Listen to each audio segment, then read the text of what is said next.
por favor acepten la, el mensajito que les aparece allí de aceptar grabación.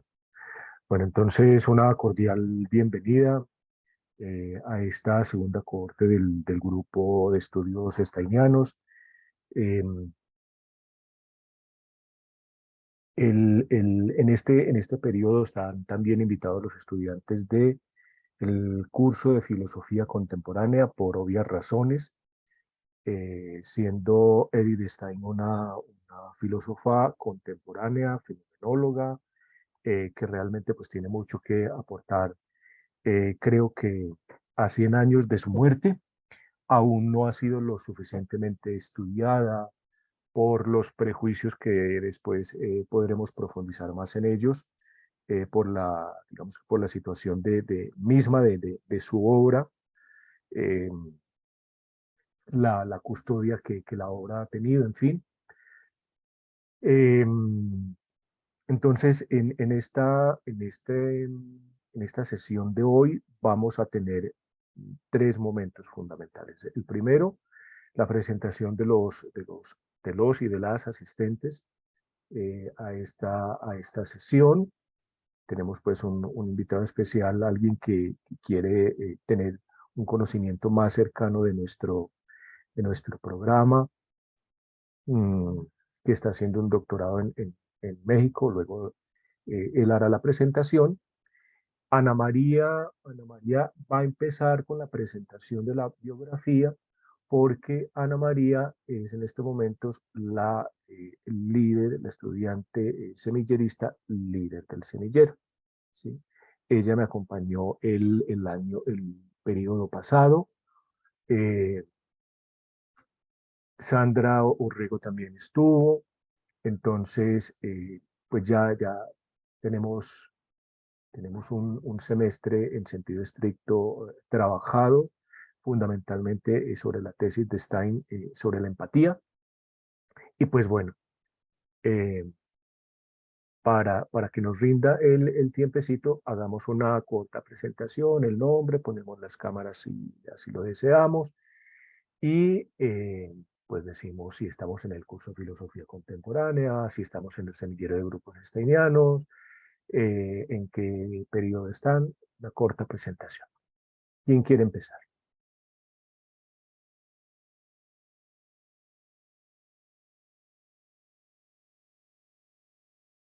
Adelante, Sandra. Buenos días a todos. Ya pues todos saben que soy Sandra Orrego, sin embargo pues de los que veo en este momento como asistentes, conozco a Ana María, un gusto saludarte de nuevo, por supuesto al profesor, y estuve en la charla pasada de STEAM. Muchísimas gracias por responder a mis dudas, muy interesante. Pues los invito para que la vean en cuanto que les sea posible. Y en cuanto a este grupo de estudios steinianos, profesor, yo es la primera vez que asisto. He estado asistiendo al club de lecturas virtuales, pero acá es la primera vez y tengo muchas expectativas porque tengo un interés particular en estudiar alguna filósofa. Así que estoy pues abierta a aprender y Ana María, estoy a tu servicio. Muchísimas gracias. Perfecto, Sandra, bienvenida. Sí, confundí con el espacio del Club Virtual de Lecturas Filosóficas, que también seguirá después de este en la próxima sesión, toda vez que hoy tenemos inducción. ¿Quién desea continuar con la presentación?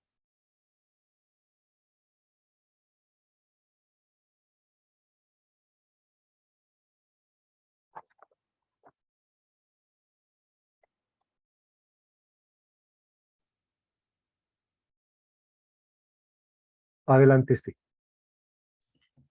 Hola a todas las personas, pues como ya saben, mi nombre es Esti Hernández. Estoy agradecido con el profesor Einer pues, para abrirme este espacio de este grupo de estudio para reflexiones. Yo soy licenciado en Filosofía de la Universidad Pedagógica Nacional. Ahí hice una tesis sobre naturalización de la fenomenología La maestría la hice pues aquí en México, en la Universidad Iberoamericana en la Ciudad de México. Ahí hice una aproximación al problema mente-cuerpos desde una perspectiva fenomenológica. Y ahorita también estoy haciendo el doctorado, pues aquí mismo en esta universidad. Ya estoy a 1 año y medio prácticamente de graduarme y estoy trabajando la relación entre fenomenología y ontologías plurales. Pues a lo largo de mi carrera filosófica, pues tengo algunos artículos publicados sobre fenomenología y pues también trabajo a fondo pues a Edmund Husserl, y por obvias razones también me interesa mucho la filosofía de Edith Stein. He tenido sobre todo acercamientos pues a uno de sus tratados principales de su periodo fenomenológico, que es el de la empatía, el que trabajaron el semestre pasado. También he trabajado algunas relaciones entre Ideas 2, que es la obra de Husserl, y ese texto. Y pues así que estoy pues muy agradecido y muy entusiasta porque pues la fenomenología pues es una rama que me gusta, un método, un modo de trabajo que me gusta, y pues aquí obviamente lo vamos a estar explorando en diferentes temáticas. De nuevo, muchas gracias y pues mucho gusto a todas las personas, y pues aquí estaremos para las discusiones. Muchas gracias, Esti. También pues nos place mucho tenerte con esa trayectoria de conocimiento ya en la fenomenología, digamos que más de corte husserliano. Pues sabemos como las diferencias que puedan presentarse entre la fenomenología de Husserl y la steiniana. Pues bueno, creo que en la fenomenología de Stein es posible encontrar algunas ideas muy significativas para la ontología pluralista. Y pues bueno, mm, creo que tu presencia va a ser muy significativa, pues porque nos va a permitir aportes, claridades en torno a la fenomenología sin tenernos que remitir a estudiar la obra de Husserl, pues que a veces es necesario hacerlo, pero que por la brevedad de estos espacios, pues no nos digamos que posibilita. ¿Quién más desea continuar con la presentación?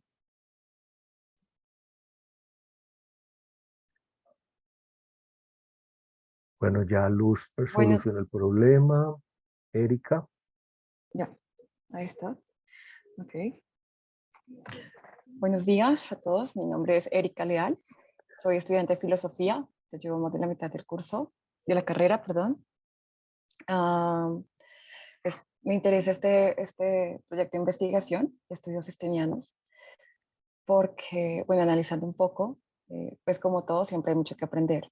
Y en este caso, sí, en lo que leí, en el texto que envió el profesor Einar de estructura óntica del Estado, me da la impresión de que entro a unos conceptos básicos y fundamentales en el derecho también. Además de que vi que aplica bastante el método fenomenológico yéndose a la esencia como tal de esa área del Estado. Ah, en el semestre anterior vi fenomenología, estudié de la fenomenología de Edmund Husserl. Tuve la oportunidad de tener de compañera a Ana María y con ella estuvimos haciendo todo el trabajo durante el semestre. Y nos gusta bastante, a mí me gusta bastante aplicar el método fenomenológico. Considero que es cuestión de práctica, de rigurosidad para aprenderlo. Y me interesó bastante ver cómo Edith Stein empezaba a desglosar cosa por cosa, buscar la esencia como tal. Y pues también tengo muchas inquietudes, ¿no? Respecto a esto. Buscar el sentido y percibir también una relación con Heidegger, aunque vi que el texto de Heidegger de Ser y Tiempo es de 1927. Y Edith Stein como tal lo escribió en 1920, pero fue publicado en 1925. Aún así, hay dos partes de Ser y Tiempo en la ontología del ser, el capítulo, que me pareció bastante interesante y quiero aprenderlo. Además, por otro lado, pues he tenido la oportunidad de conocer al profesor Einar en persona y casi desde inicios de la carrera, y sé que es una persona con bastantes conocimientos y es un gran guía para el aprendizaje que me aporta bastante a mi carrera. Y pues bueno, gusto en conocerlos también a los otros, cualquier cosa, y estoy en disposición. Gracias. Muchas gracias, Erika. Un solo apuntico para que, digamos, que hagamos un ejercicio también fenomenológico. No hay un método, hay casi que tantos métodos fenomenológicos cuantos fenomenólogos. Por decir algo, el método steiniano difiere del de Husserl, el de Heidegger obviamente significativamente difiere de él, de Adolf Reinach también difiere, en fin. Creo que lo primero que nosotros tenemos que hacer, bueno, por ejemplo, Jan Patočka también habla, digamos que procede fenomenológicamente, pero pues obviamente no hay una estructura así como única. Sé que ustedes tuvieron por profesora a Mabel, una de las, digamos que de las discusiones con ella era precisamente eso de que el método fenomenológico no es el método husserliano, que hay otras propuestas, que hay otras derivas,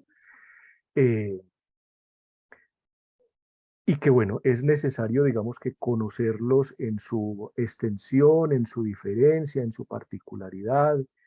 Sirión, creo que sí lo conoce. Sirión tiene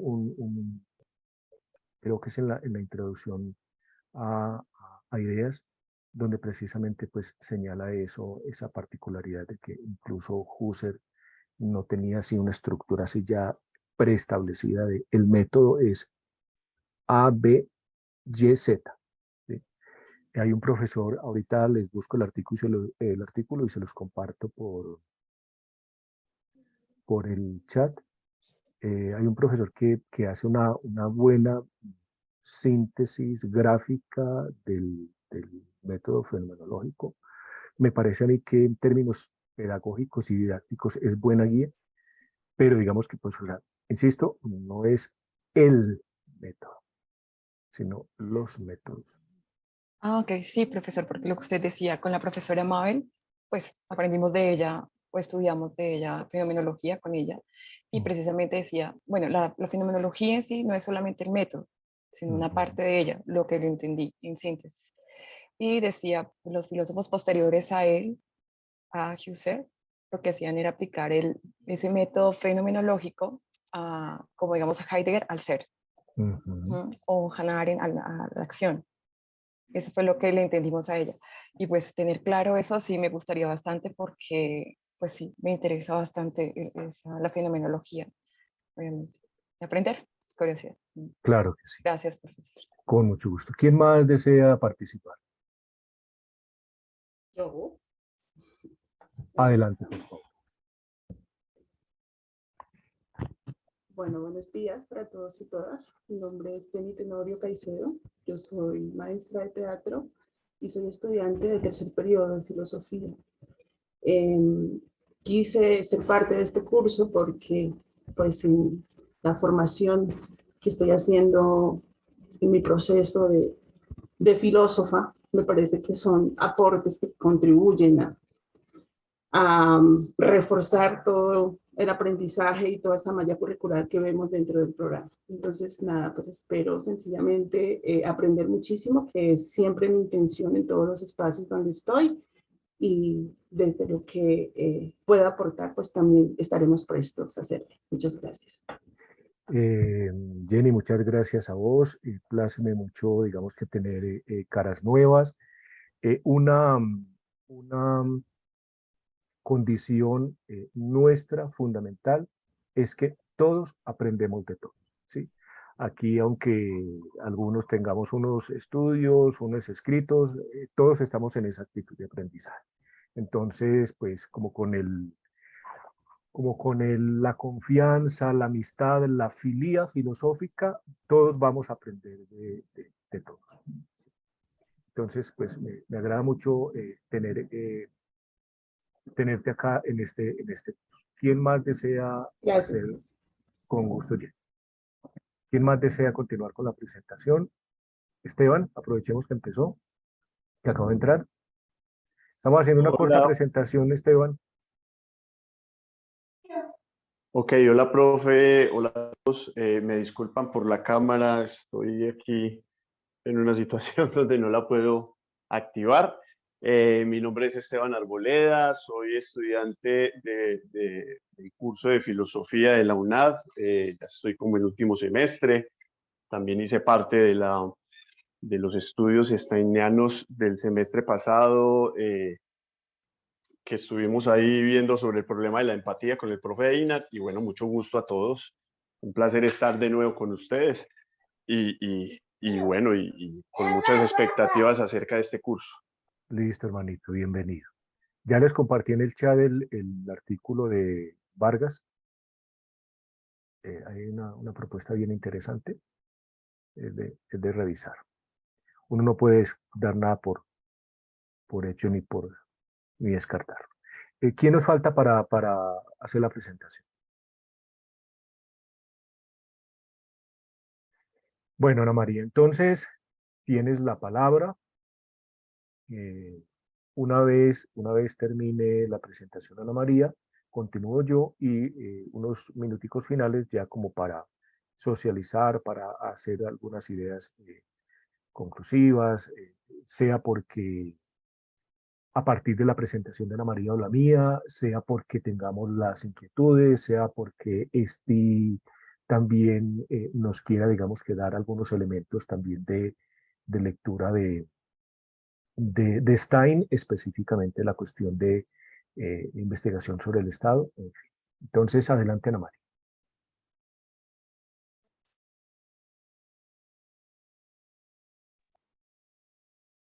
Tu micro, Ana María. Lo tienes activado.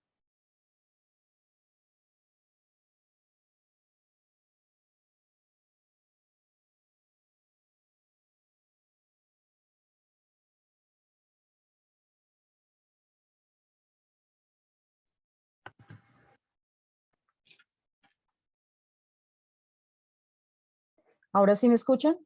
Perfecto, Ana María. Dale, Bueno, por favor, en modo presentación y adelante. listo, perfecto. Sí, me disculpo porque estaba teniendo problemas con el micrófono ahora que estábamos como saludándonos, caras conocidas, con algunos compañeros y algunos espacios que hemos compartido. Yo soy ingeniera de sistemas, ahora en este camino de estudiar filosofía, voy en cuarto periodo y bueno, me ha gustado mucho como todas estas actividades que la universidad de alguna manera nos ha permitido como conocer, tanto en el club de lectura como específicamente en este, digamos, como en este desafío de conocer a toda esta parte específica, como lo mencionaba ahorita Sandra, de una filósofa como es Edith Stein. Entonces, para el día de hoy vamos a ver de manera breve un poco sobre la biografía de la doctora Stein. Hay aspectos, digamos, como de aspectos de su vida, de su recorrido como intelectual. Al final de la presentación tengo un mapa que me causó como curiosidad ver por dónde fue que ella hizo como este recorrido, como estos movimientos, y van a encontrar algunos de esas ciudades o de estos sitios o de estos contactos que obviamente hacen parte, digamos, como de lo que es su referencia y su obra filosófica. La etapa o una manera, digamos, como de abordar el estudio de esta autora puede ser dividirlo como en periodos. Entonces, hay unas propuestas referentes a mirar como esos periodos donde de alguna manera se ven como esos procesos específicos que ella tuvo que abordar. Entonces, la primera parte tiene que ver, o el primer periodo es su nacimiento, desde su nacimiento hasta sus estudios como asistente de Husserl. El siguiente periodo es una etapa, digamos, donde es una etapa donde ella se dedica específicamente como a la docencia, a la lectura, a escribir, y esto sucede específicamente en dos ciudades, Espira y Münster. Y en la última etapa, digamos, el último periodo dedicado específicamente a esos desarrollos filosóficos y todo su proceso, digamos, de conversión en el Carmelo de Colonia. Entonces vamos a entrar un poquito en cada una de las de los periodos, de las etapas.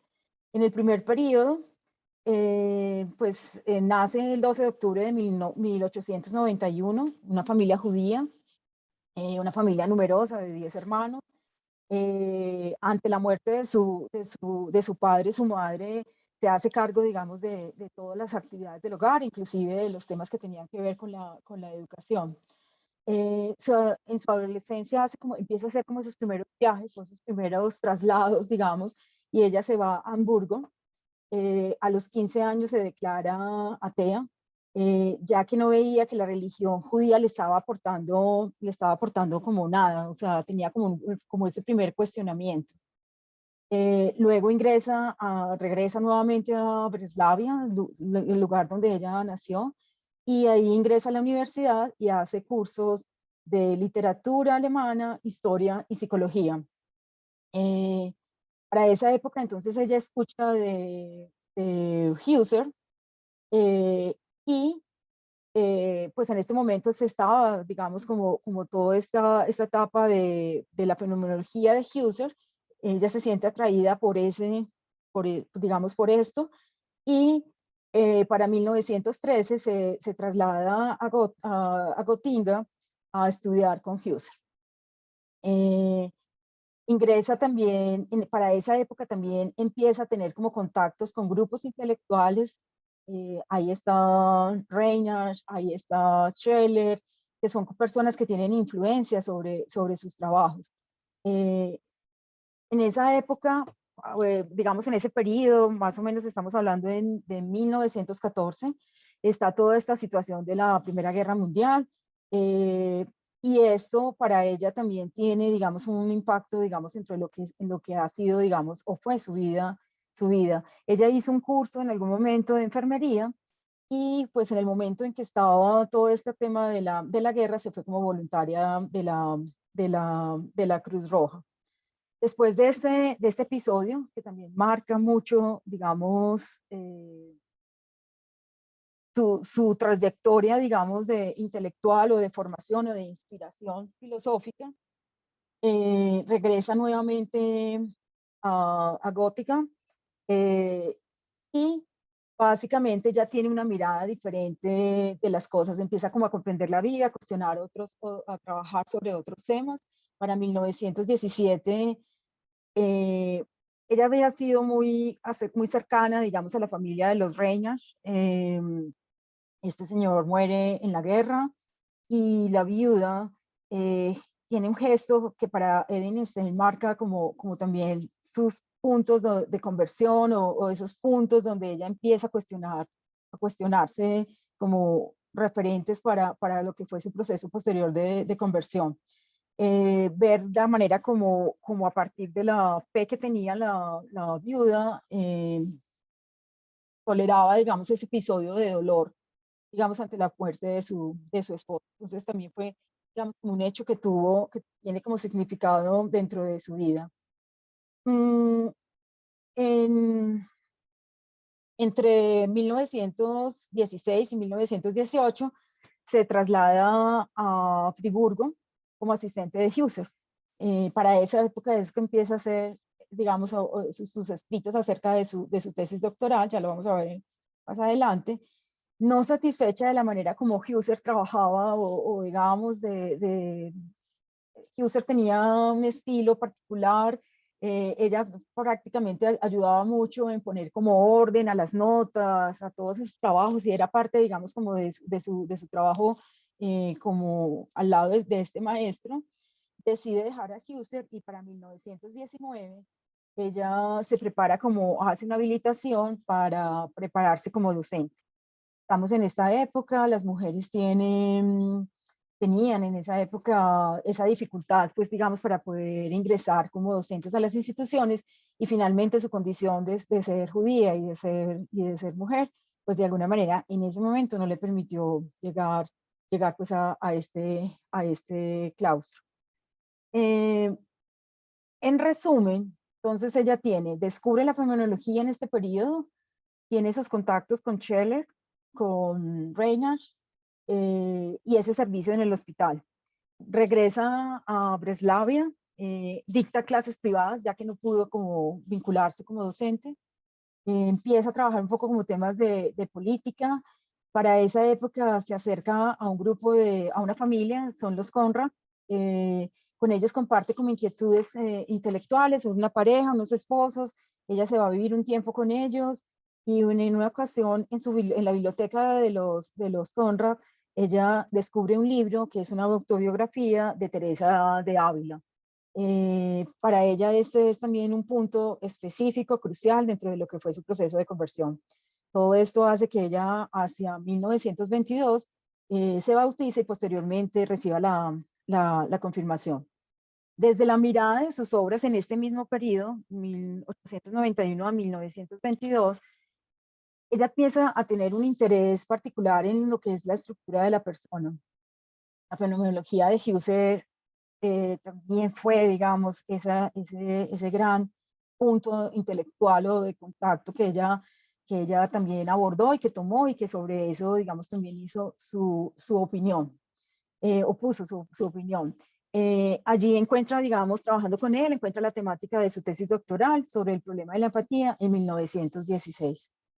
Posterior a su tesis doctoral, ella escribe dos estudios que son casualidad psíquica y el individuo y comunidad. Estos dos estudios se agrupan bajo un título que son contribuciones a la fundamentación de la filosofía, de la psicología y de las ciencias del espíritu. Para esta posterior, digamos, o finalizando esta época, también entonces está la obra que vamos a estudiar en este corte en este momento, que es la investigación sobre el Estado. Y no voy a hablar mucho de eso porque precisamente el profesor nos va a ampliar como el tema sobre la obra, constituye como ese punto de análisis, digamos, como que de alguna manera ella había contemplado en los dos estudios anteriores. Finaliza esta etapa de su obra, digamos, con una obra muy interesante también, con muy buenas referencias, o digamos que nos invita, digamos, como a conocer todo ese tema que ella abordó desde la obra se tituló Introducción a la Filosofía, pero haciendo referencia a los problemas de la naturaleza. El siguiente periodo, la segunda etapa, es la etapa de mayor producción, digamos, en cuanto a su obra. Básicamente pues, se denomina como una etapa, como un tiempo de estabilidad, pues ya ella no tenía tanto movimiento, digamos, como lo tuvo en la etapa anterior. Se dedica a leer y a escribir. Y básicamente ella estuvo casi como 10 años en una institución de las dominicanas. Estuvo como esa época o ese periodo muy quieta, digamos, no con tanta actividad de moverse de ciudad en ciudad, y estuvo ahí en contacto con esa vida de las dominicanas. Para esa época ella fue docente de literatura germanística. Ahí también en ese momento empieza a hacer toda esa evaluación de las obras de Tomás de Aquino, de Newman, que son referentes y que posteriormente sobre ellos hace otros estudios, otros de su parte de su producción intelectual. En 1928 hace unos recorridos por diversas ciudades de Europa y trabajando como temas asociados a la promoción de la mujer, como sobre temas como sobre la mujer. Ella sigue muy motivada por la investigación, intentando obtener una plaza universitaria. Esto lo hace en 1919 en Gotinga y en 1931 en Breslavia y Friburgo. En 1931 logra entrar, digamos, al Instituto de Pedagogía Científica de Münster como profesora, pero posteriormente, un año más o menos después, ella es obligada a dejarlo por ser judía.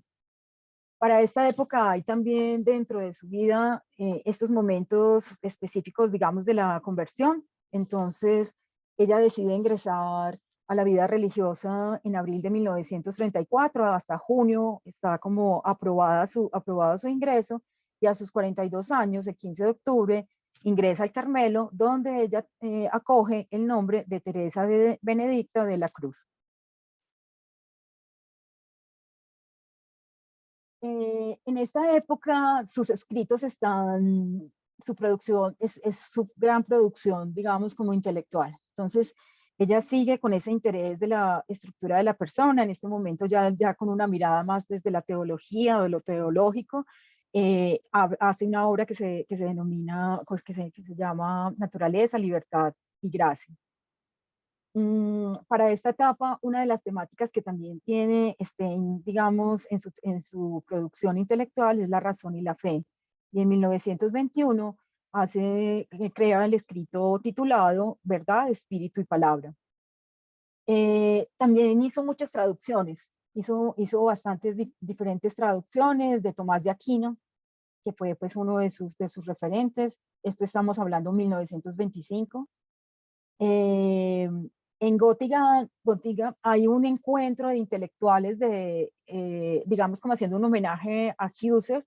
Ahí está Stein, ahí está Heidegger, y ella tiene ese contacto directo, digamos, en este grupo. De ese encuentro sale una producción, un escrito, que es el diálogo entre Husserl y Tomás de Aquino. Este escrito tiene dos versiones y digamos que cada una en su momento tiene, digamos, como su situación, su contexto en los momentos en que lo escribió. Entonces hacen referencia, digamos, a dos versiones de este mismo diálogo. Después de que logra tener como habilitada una plaza universitaria en Friburgo, ella hace un estudio que es acto y potencia. Y en 1931 trabaja Conocimiento, Verdad y Ser. En ese curso que dictó en este momento, cuando logró, digamos, esa plaza universitaria, tiene también pues, un curso escrito titulado La estructura de la persona humana. Pues a pesar de que su interés en la estructura de la persona humana pues, comenzó mucho antes, es el momento donde hace la producción, digamos, como intelectual sobre la temática. Había trabajado previamente, pero hasta Ana María, perdimos tu audio.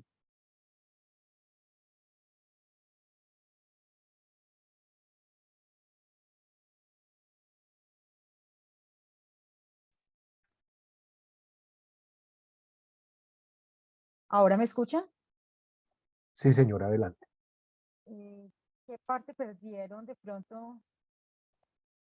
Estábamos en esta parte. No, estábamos en la parte ya después de la estructura de la persona humana. Ah, ok, perfecto. Bueno, me disculpan, no sé hoy qué falla tiene pero lo voy a tener presente para revisarlo. Bueno, entonces, comentaba que a pesar de que su interés en los temas de la estructura de la persona humana habían estado, digamos, como en periodos anteriores, solamente hasta esta época es que ella hace, digamos, a raíz de este curso, hace, digamos, como su primera, pues, una producción específica en esta temática. Como aporte, digamos, como de esas interpretaciones que ella hacía de su maestro, Husserl, ella tiene dos obras, es un artículo de 1924, que es la fenomenología, y para 1932, la significación de la fenomenología para la visión del mundo. Entonces tiene también, trabajó con su maestro, también tomó su posición, digamos, y hace, digamos, estas referencias de producción de su obra, haciendo pues esas críticas, digamos, o esa construcción a partir de su propio concepto, digamos, de la temática.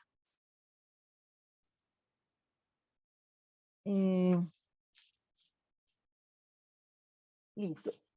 El último periodo es básicamente todo su proceso de conversión. Estamos hablando de 1933 a 1942.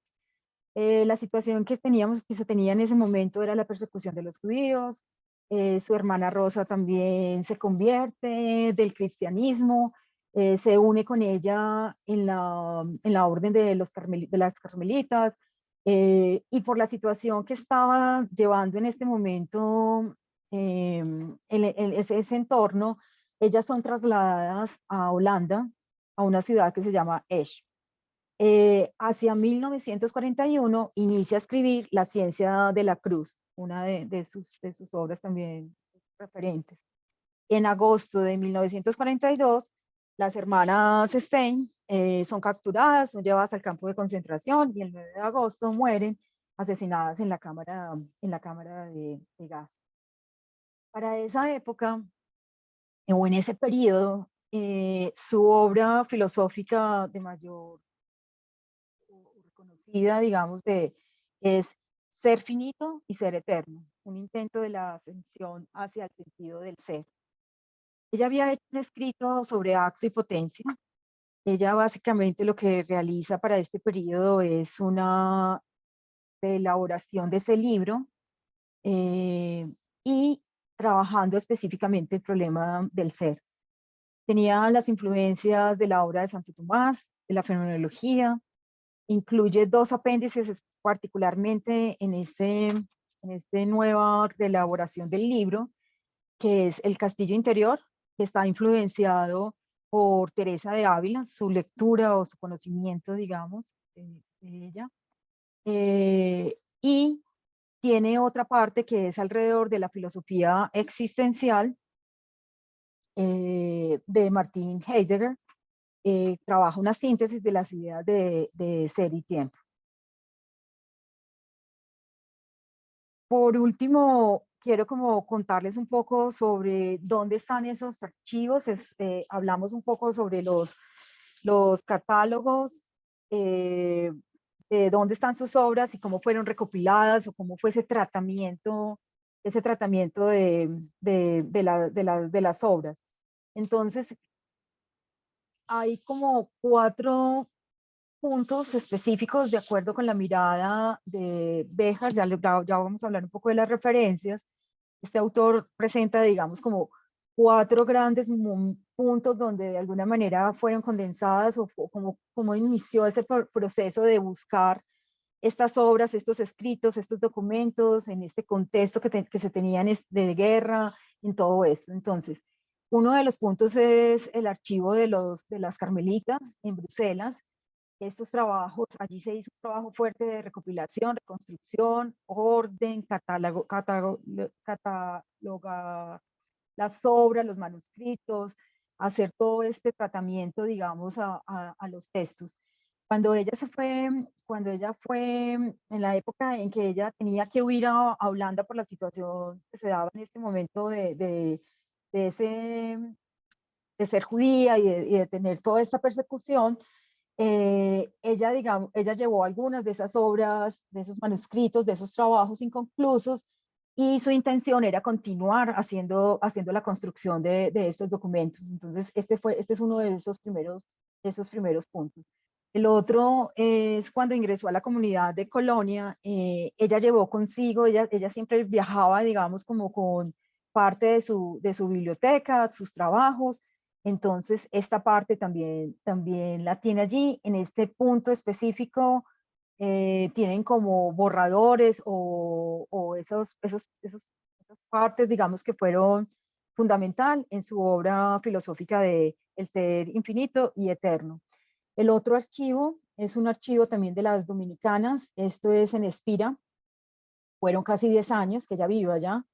Y en esta época fueron muchas las conferencias, los temas referentes a la mujer, a la pedagogía. Entonces también hay como parte de esa fuente. Y el último punto, digamos, donde están estos archivos, está bajo un testamento que ella realiza, donde declara cómo deberían ser manejados sus escritos y sus textos, y esto es en el archivo del convento carmelita en Holanda. Es básicamente, digamos, como esos 4 grandes puntos, y sé pues que hay muchos más tal vez, pero digamos, de alguna manera así lo diferencia el autor. Por último, quiero mostrarles el mapa de esa época pues de Alemania o de Europa en esa época. Y aquí tengo marcados, digamos, como ese recorrido. Ella nace en Breslavia, Göttingen y Friburgo son parte, digamos, como de esos puntos donde estuvo trabajando con Husserl. Colonia es donde está las Carmelitas. Münster también es otra de las ciudades. Y bueno, pues digamos que traté como de identificar algunas, otras no las ubiqué muy bien, pero esto nos da como también una visión de que fue una mujer que digamos, no se quedó en un solo lugar o en su lugar de nacimiento, sino que desde muy joven comenzó a hacer esos diferentes viajes y esos diferentes puntos que le permitió hacer todo este recorrido intelectual. Bueno, muchas gracias. Para terminar, solamente de manera de resumen, fue un recorrido como por su vida y su recorrido intelectual, estos múltiples lugares, ese crecimiento cultural y esa riqueza de lo que tenemos nosotros ahora, posibilidad de estudiar de sus obras. Dejo también la bibliografía y bueno, muchas gracias. Muchas gracias, Ana María. Sí. Antes de dar paso a la corta presentación que voy a hacer, hay que resaltar que en el caso de Edith Stein como pueden ver, su ambiente, su contexto, su producción intelectual es muy rica, pero digamos que debido a los prejuicios de la época, pues obviamente ella no alcanzó a ser en sentido estricto una docente universitaria. Creería yo que mm, se advierte a partir de su obra e incluso de su misma correspondencia, que donde esta mujer hubiese sido docente universitaria, la filosofía contemporánea y específicamente la fenomenología hubiese tenido un mayor desarrollo. eh,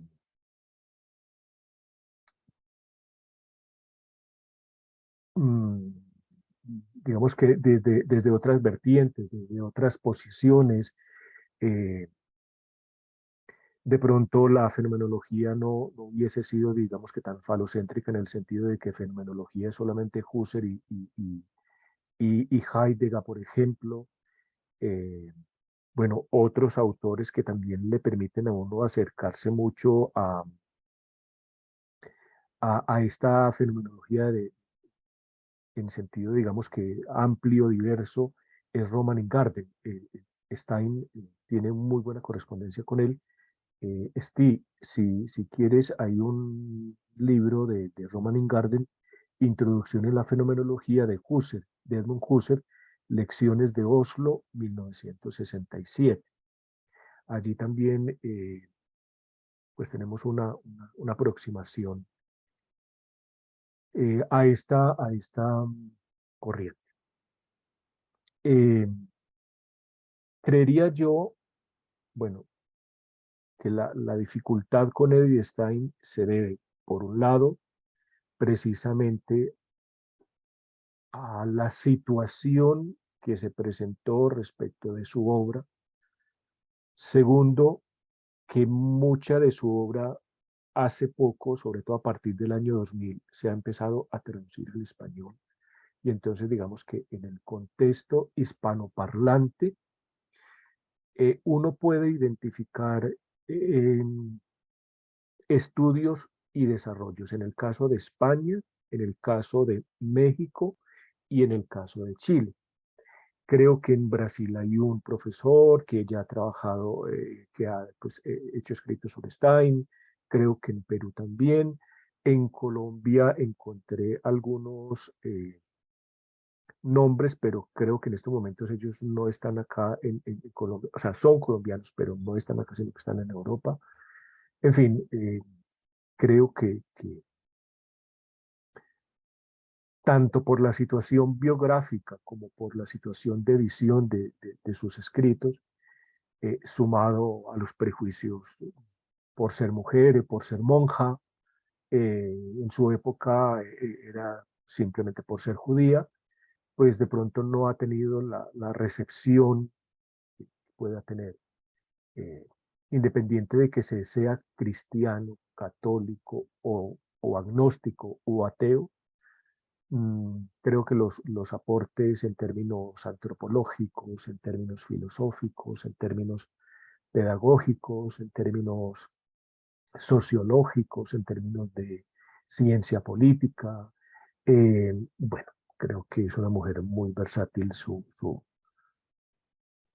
donde hubiese, insisto, sido docente y donde hubiese vivido mucho más tiempo, sería sin lugar a dudas una de las más brillantes filósofas junto con Arendt, ¿sí? Entonces, pues bueno, eh, la idea es que ustedes se vayan a ir antojando se vayan a ir interesando por esta mujer, por esta fenomenóloga, mm, digamos que respetando mucho sus creencias, como Ana María bien mostró, sus escritos, digamos que católicos, son ya muy avanzados. La parte fenomenológica es extensa, entonces quien digamos que no se sienta en capacidad o más bien en disposición, la capacidad la puede tener, pero la disposición de acercarse ya a su pensamiento de corte católico, en sus diálogos con Tomás de Aquino, con el cardenal Newman, en fin. Entonces, pues digamos que sí, llanamente dice, hasta aquí llego yo. O sea, este es un espacio en el que no queremos hacer, mm, digamos que, escuela católica ni hacerle altar a Stein, aunque sea santa y aunque sea copatrona de Europa y está en proceso de, de ser nombrada doctora de la Iglesia. Nos interesa como intelectual, nos interesa como fenomenóloga, como filósofa, y ya las cuestiones de fe son ya de cada quien. Bien, quisiera partir de esta estructura que se las compartí a los compañeros que estuvieron conmigo sobre el problema de la empatía por varias razones. Es una estructura que está en elaboración, ¿sí? Todavía, digamos que no la he terminado, porque pues estoy revisando, como pueden ver, hay muchos elementos allí en juego. Si bien antes de investigación sobre el Estado hay otros escritos, pues vamos a abordar esa investigación sobre el Estado y por tanto hemos de tener en cuenta algunos elementos que el próximo año pues vamos a abordar. Entonces empezamos con la tesis sobre el problema de la empatía, llegamos a lo de la investigación sobre el Estado, luego nos devolvemos a estas obras intermedias y así vamos pues como haciendo para no hacer una lectura muy lineal, sino más bien a partir de algunas cuestiones que nos pueden interesar. Bien. ¿Por qué es necesario que nosotros tengamos presente la comprensión hasta el momento sobre la persona Einstein? Porque en investigación sobre el Estado vamos a encontrar una analogía que es decisiva para comprender tanto la cuestión del Estado como la cuestión de la persona humana. Y es más o menos lo siguiente. Stein dice que la libertad es a la persona como la soberanía del Estado. Y en ese orden de ideas, digamos que hay que establecer una relación entre persona y Estado y entre libertad y soberanía. Entonces, digamos que esos cuatro conceptos, persona, Estado, libertad, soberanía, nos van a ser decisivos en la lectura. Ahora bien, tenemos acá esta representación. Como podemos ver, prácticamente para Stein no hay un mundo, hay tres mundos. El mundo trascendente, ¿sí? El mundo a través del cual tengo noticia a través de las sensaciones, a través del cuerpo. El mundo inmanente del que tengo noticia a través de la psique, de las reacciones, de los estados mentales. Y el mundo espiritual, el mundo de los actos libres, de los actos conscientes, ¿sí? Como podemos ver allí, entre cuerpo y psique hay digamos que unas dinámicas, unas tensiones, preferiblemente hablar de esos términos, de causalidad, de efectividad, de reactividad. En sentido estricto hay una fuerza vital que es la que tensa el ímpetu, el temple, ¿sí? que nos permite, digamos que en esa relación dialéctica de cuerpo y psique. Ahora, no es única, ¿sí? Sino que hay otra relación entre la psique y el espíritu, ¿sí? Que es, digamos que el alma, aquí hay que empezar a deconstruir, o más bien a poner entre paréntesis el sentido que nosotros tengamos de alma en sentido religioso, en sentido cristiano, de espíritu en sentido religioso, en sentido cristiano. ¿Sí? Entonces, en esa tensión de la psique y el espíritu está el alma, están esas tensiones de motivación, lo que nos impulsa, lo que nos motiva, lo que nos permite tomar un posicionamiento intencional respecto, digamos que también a las cosas. Y por último está esta otra tensión, esta otra relación entre el espíritu y cuerpo. Veíamos en la sesión del periodo pasado que en Stein, bueno, y en la fenomenología era una cuestión, una discusión significativa. Yo les decía, Stein se adelantó a Heidegger en los seminarios de Solikov cuando hablaba con Medard Voss sobre el cuerpo como Kerpa y el cuerpo como life, ¿sí? Entonces, esa distinción, pues obviamente no es el momento, pero para que lo tengamos en cuenta, el cuerpo como cosa física y el cuerpo como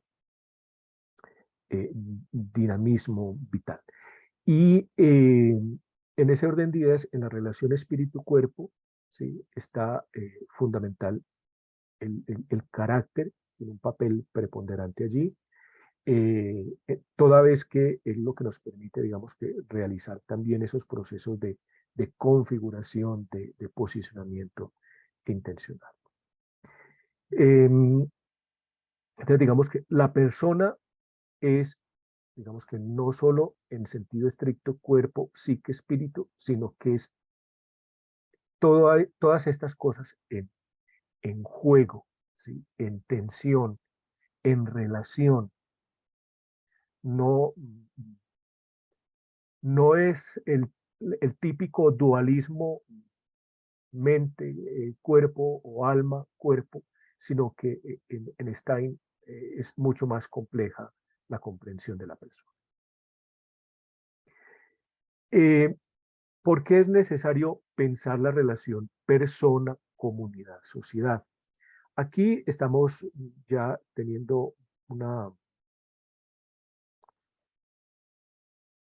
implicación, ¿sí? En la persona como núcleo estructural. ¿Qué implica que sea persona?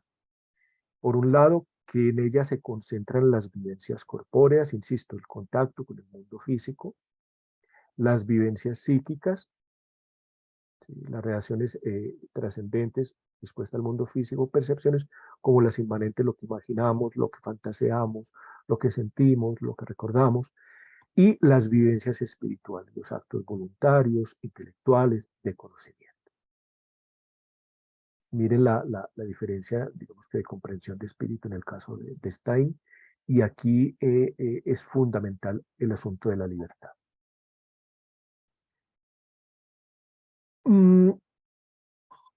Cuando Ana María estaba haciendo una exposición mucho más detallada de los periodos de la producción de Stein, pues ya ella mencionó algunas obras.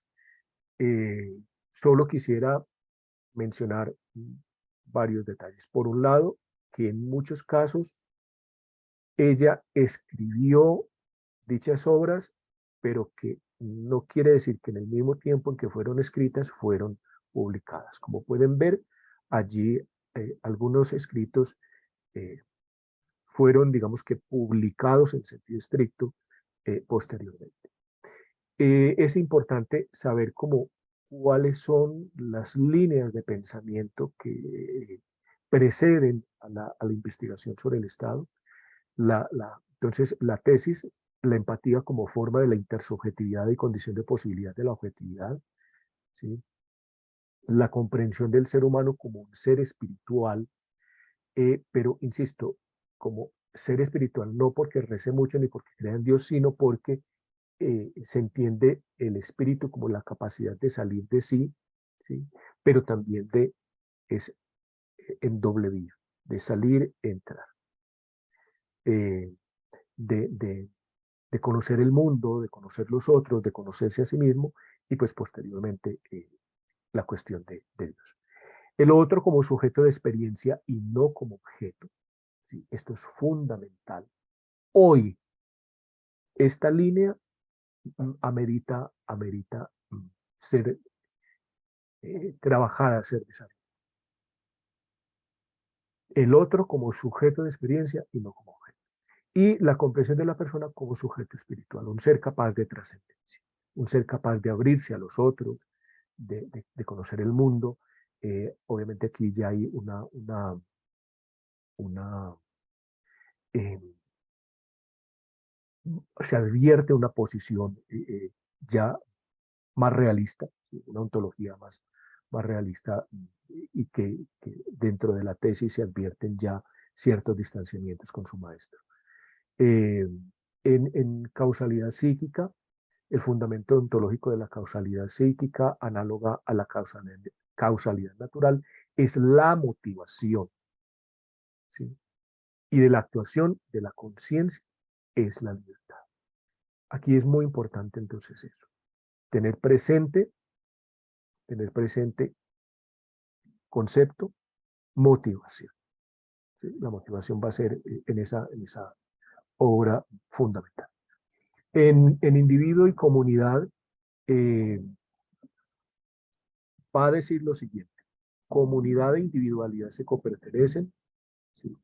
Un sujeto es reconocido como individuo con experiencias o vivencias. La espiritual es la más propia, es decir, la más singular, ¿sí?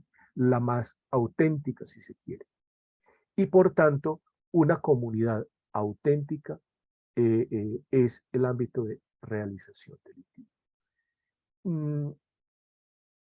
Hay que tener en cuenta que Stein parte de un sociólogo alemán que se llama Ferdinand Tönnies, que precisamente hace una distinción entre sociedad y comunidad.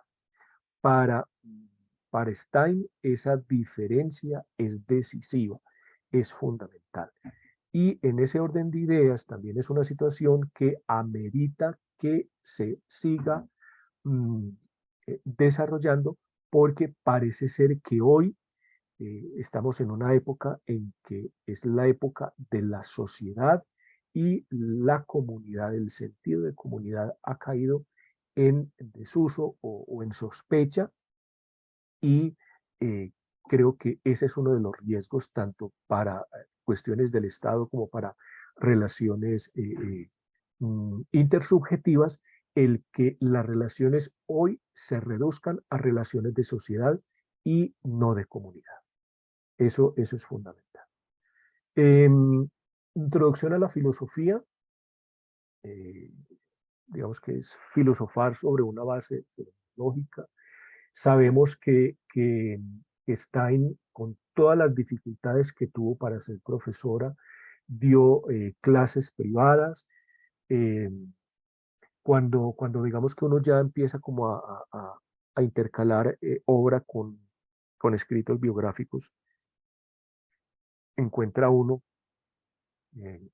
cuestiones como que de pronto comprender a Husserl en sus clases era supremamente complejo, difícil, no solamente porque digamos que sus ideas son muy densas, sino quizá porque de pronto Husserl, al ser matemático, no tenía, digamos que tan buena pedagogía, tan buena didáctica.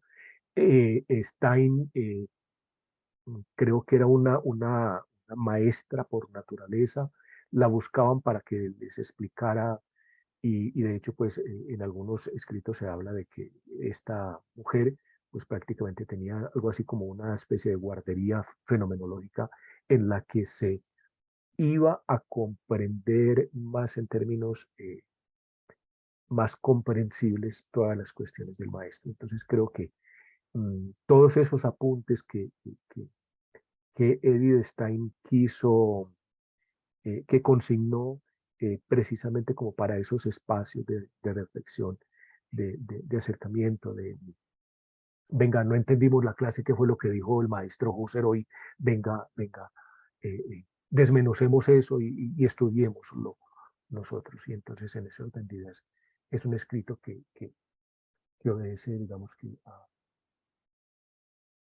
retoma algunos elementos. Y llegamos entonces ya a la investigación sobre el Estado. Algunas ideas como para anticipar es la estructura óntica. Cuando hablamos de estructura óntica estamos hablando de los rasgos estructurales, permanentes, idénticos, invariables, lo que queda de la reducción eidética del Estado y en analogía con la persona. Eso digamos que no se puede perder de vista. Tanto en la persona como en la comunidad hay una fuerza vital, recordemos lo que hablamos del gráfico, que se corresponde. ¿Sí? ¿Qué implicaciones tiene, por ejemplo, que al ser humano hoy se le quite esa fuerza vital, que se le quite ese espacio de la comunidad, que se le dé una prerrogativa a la relación de solamente relaciones sociales en términos de sociedad, no de comunidad? ¿Cómo digamos que el progreso de un país, ¿sí?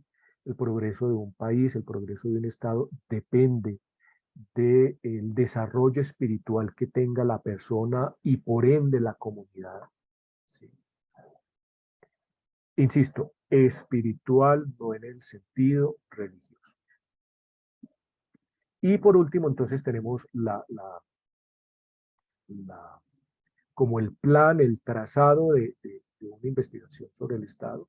La primera parte, la estructura óntica del Estado, 3 parágrafos, la comunidad estatal, Estado y derecho y el Estado concreto en su dependencia de factores diferentes de la estructura estatal. Y en la segunda parte tenemos el Estado desde el punto de vista de los valores. Importancia del Estado para los individuos, el Estado de justicia, el parágrafo 3, significado del Estado para la comunidad en cuanto tal y en particular para el pueblo. Cuarto, Estado y valores morales. Quinto, el Estado en cuanto portador del acontecer histórico. Y sexto, Estado y religión. ¿Sí? La cuestión del Estado y la religión era, digamos que, un asunto de no menos importancia, sobre todo, digamos que en la cultura europea y específicamente en la alemana. Hegel ya, digamos que también había hecho, digamos que desarrollo sobre esa relación del Estado y la religión. Digamos que en la época de Stein, incluso Heidegger también va a dar un curso, bueno, no lo alcanzó, digamos que a dar en sentido estricto, pero sí lo alcanzó a elaborar, un curso sobre fenomenología de la religión. Digamos que la religión también hace parte de los problemas que concierne a la filosofía estudiada. Con esto termino entonces esta corta contextualización de la obra para que pues nos demos unos minuticos antes de pasar a la inducción del programa de filosofía para los estudiantes del periodo 16-4. Si alguien quiere formular alguna inquietud, algún aporte, unos 5 minuticos. Adelante, Steve. Bueno, muchas gracias por la exposición tanto del profesor Einar como de Ana María, muy claras, me contextualizan muy bien. Solo quisiera decir algo muy breve sobre la noción de espíritu, digamos, agregar algo a lo que ya se ha dicho. Digamos que lo primero es resaltar lo que dijo el profesor Einar de que en la fenomenología siempre también se trabaja mucho la analogía, ¿no? En el sentido de que lo que pasa en un campo o en un estrato de sentido pasa similarmente en otro estrato de sentido. Por eso me parece muy fundamental volver a resaltar lo de lo que a la persona es la libertad, lo es la soberanía al Estado. Eso me parece muy fundamental porque pues en fenomenología en todo momento se ejercita o en el movimiento fenomenológico se ejercita ese pensamiento analógico. Por ejemplo, Husserl tiene un libro, un escrito que se llama El espíritu común. Ahí presenta más o menos su teoría del Estado y ahí él define el Estado como una personalidad de orden superior. Y en todo momento, para entender la estructura del Estado, apela un poco a la estructura de la persona en modo de analogía. Y creo que esa estrategia también, obviamente con muchas diferencias, también está ahí las está trayendo como fenomenóloga. Y lo segundo que hay que entender es, y como lo dijo el profesor Einar, es que ahí, digamos, hay que poner entre paréntesis toda concepción, tal vez judeocristiana, que tengamos de espíritu, digamos que a grandes rasgos y como yo lo entiendo, también hay que entender que, digamos, que el movimiento fenomenológico se para, por ejemplo, aunque se basa y critica, pero se basa sobre todo en los neocantianos y posteriormente en Dilthey, en la distinción que va a haber en Alemania muy importante entre ciencias del espíritu y ciencias de la naturaleza.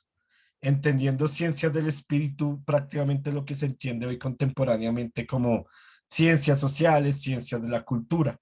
Entonces, el espíritu sería toda esta dimensión también cultural, histórica, comunitaria del ser humano. El Geist en alemán, a eso apuntaría, ¿no? A esta dimensión comunitaria, personalista del ser humano. Entonces, como agregar estos comentarios en torno a la cuestión del espíritu. Muchas gracias, Steve. Muy al lugar tu contribución.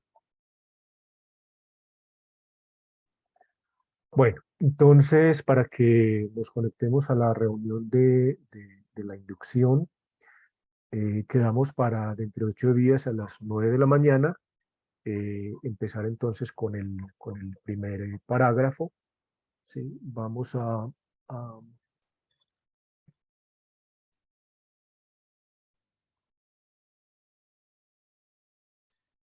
no vamos, digamos que a proceder como hicimos sobre el problema de la empatía, sino que de manera pausada, de manera tratando de establecer relaciones, de identificar conceptos, de identificar tesis, argumentos. Entonces, abordaríamos la cuestión de la estructura óntica del Estado, la comunidad estatal, y empezamos pues como abordamos texto, abrimos discusión, diálogo y hasta donde nos alcance el ejercicio. ¿Alguna inquietud adicional?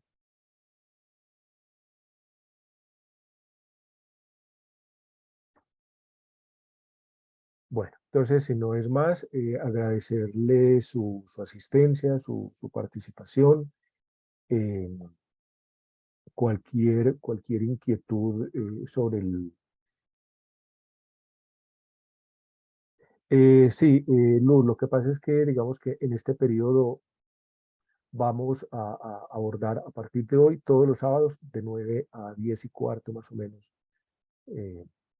Van a ser pues como los encuentros. Entonces no, digamos que no hay así fechas específicas, sino que, como les digo, nos vemos dentro de 8 días y pues bueno, vamos haciendo los desarrollos, los abordajes. Bueno, entonces un fuerte abrazo y que les rindan sus lecturas. Nos vemos entonces dentro de 8 días. Hasta pronto. Muchísimas gracias a todos.